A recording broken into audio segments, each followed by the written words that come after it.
This is Hannibal here from the HannibalTV.com. Happy Boxing Day to everybody. I'm wearing my Tommy Morrison hat that his wife was kind enough to send me, who I've interviewed on this channel.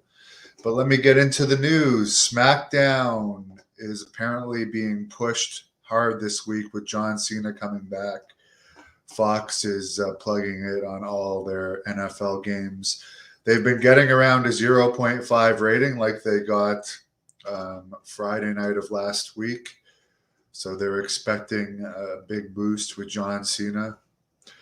Apparently, Lance Archer is unhappy in AEW with how he's being used. And apparently, a lot of wrestlers are unhappy in AEW. And maybe one of the reasons is they keep signing so many new wrestlers.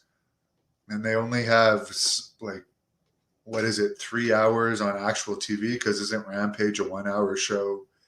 Dynamite's a 2 hour show, and they have this massive roster. But Tony Khan apparently likes to collect wrestlers.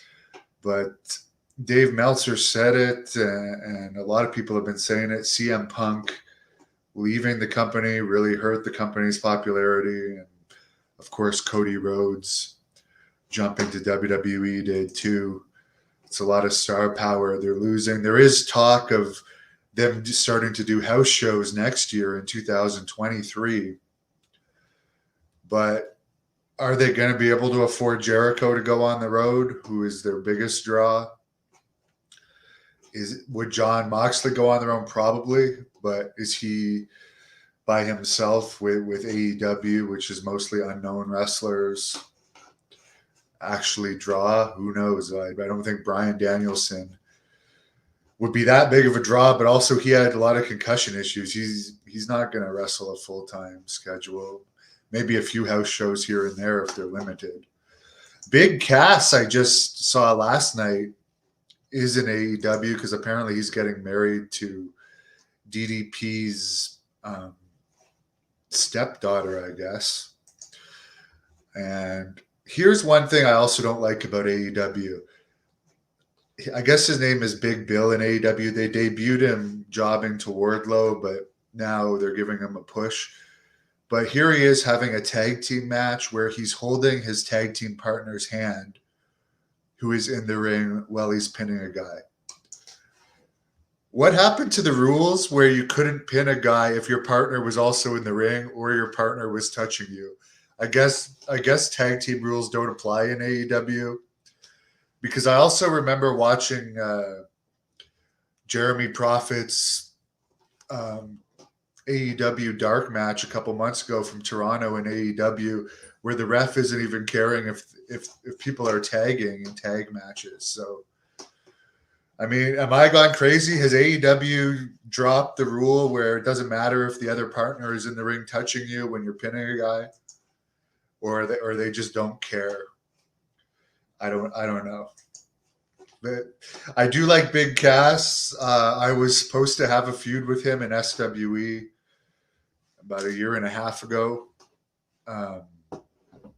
That would have been fun, but unfortunately it didn't happen. But I wish him the best, and I'm not picking on him for that because I just find AEW bizarre. For everyone, like, there's a lot of conspiracy theories for Stefan Bonner's death. People, the anti-vaxxers claiming it was the vaccine, and the anti-vaxxers also claiming that he was refused. That first of all, he wasn't vaccinated. Just to make that clear, he wasn't vaccinated, so it wasn't the vaccine that killed him.